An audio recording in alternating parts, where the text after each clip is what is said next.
नहीं खत्म हो रहा ईशान और श्रेयस का सेंट्रल कॉन्ट्रैक्ट विवाद। फिर भड़का एक दिग्गज, कहा सच्चाई जाने बिना अधूरे हैं तमाम सवाल। जी हाँ, बीसीसीआई ने जहां सेंट्रल कॉन्ट्रैक्ट की लिस्ट से ईशान किशन और श्रेयस अय्यर को बाहर कर दिया है, वहीं आईपीएल सीजन 17 का काउंटडाउन शुरू होने के साथ ही अब एक बार फिर यह विवाद सामने आ गया है। दरअसल कुछ ही वक्त पहले जब बीसीसीआई ने अपने कॉन्ट्रैक्ट से ऐसे दो क्रिकेटर्स को बाहर कर दिया जो कि सिर्फ कुछ महीने पहले तक टीम इंडिया के लिए हर फॉर्मेट की टीम का हिस्सा थे, तो फ्रेंड्स तमाम फैंस को काफ़ी हैरानी हुई। लोगों ने कहा कि भला इतनी बड़ी गलती क्या हो गई कि ईशान किशन और श्रेयस अय्यर दोनों को ही सेंट्रल कॉन्ट्रैक्ट से बाहर कर दिया गया।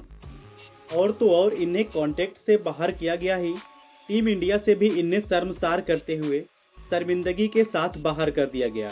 अब बीसीसीआई का लिया यह फैसला सही है या गलत है, यह तो अपने आप में एक चर्चा का विषय है, क्योंकि कुछ तो गलतियां क्रिकेटर्स की भी तरफ से हो रही होंगी, नहीं तो बीसीसीआई ने इतना सख्त फैसला बिना किसी वजह से नहीं लिया होगा।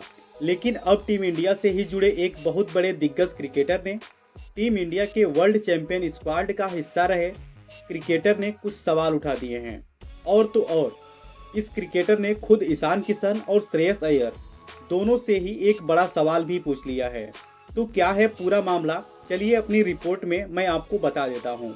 दरअसल ईशान किशन और श्रेयस अय्यर को लेकर अब भी भारतीय क्रिकेटर्स के कई दिग्गज अपना गुस्सा शांत नहीं कर पाए हैं। इसी कड़ी में अब T20 वर्ल्ड कप 2007 की विजेता रही टीम इंडिया का हिस्सा रहे पूर्व क्रिकेटर रॉबिन उथप्पा ने बड़ा सवाल उठाया है। उथप्पा ने कहा है कि अब समय आ गया है कि खुद श्रेयस अय्यर और ईशान किशन को भी इस पूरे मामले पर अपनी चुप्पी तोड़ देनी चाहिए।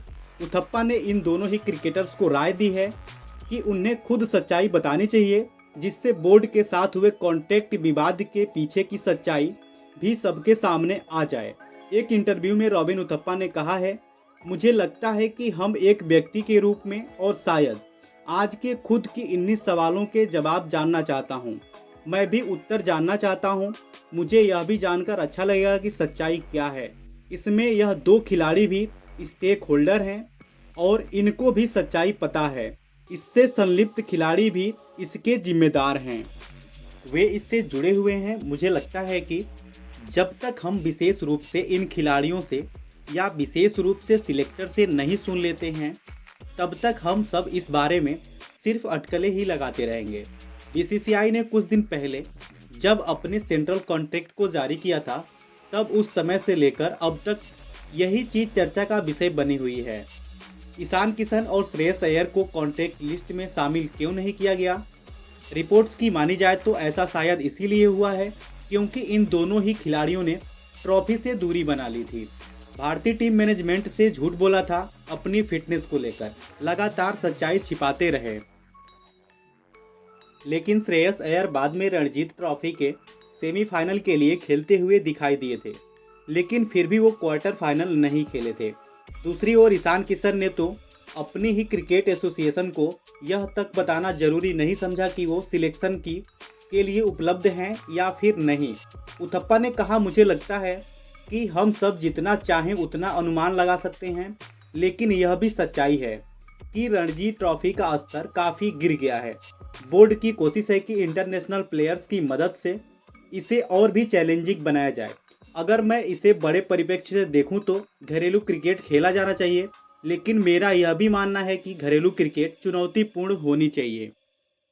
वैसे बात करें श्रेयस अय्यर और ईशान किशन की दोनों की, तो जहां पर श्रेयस अय्यर के पास अभी भी रणजी ट्रॉफी मुंबई के लिए फाइनल मुकाबले में खेलने का मौका है, जहां पर वो खेलते हुए नजर आएंगे, तो वहीं बात करें ईशान किशन की, तो अब सीधा आईपीएल के सीजन 17 में ही खेलते हुए दिखाई देंगे।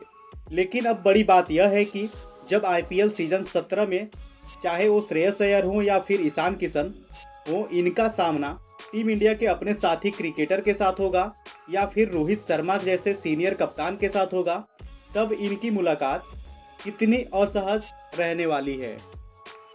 क्योंकि जब इन खिलाड़ियों से झूठ बोला गया था तो रोहित शर्मा से भी झूठ बोला गया था। वैसे आपकी क्या राय है? अपनी राय हमारे साथ जरूर साझा कीजिएगा। वीडियो देखने के लिए आपका बहुत बहुत शुक्रिया।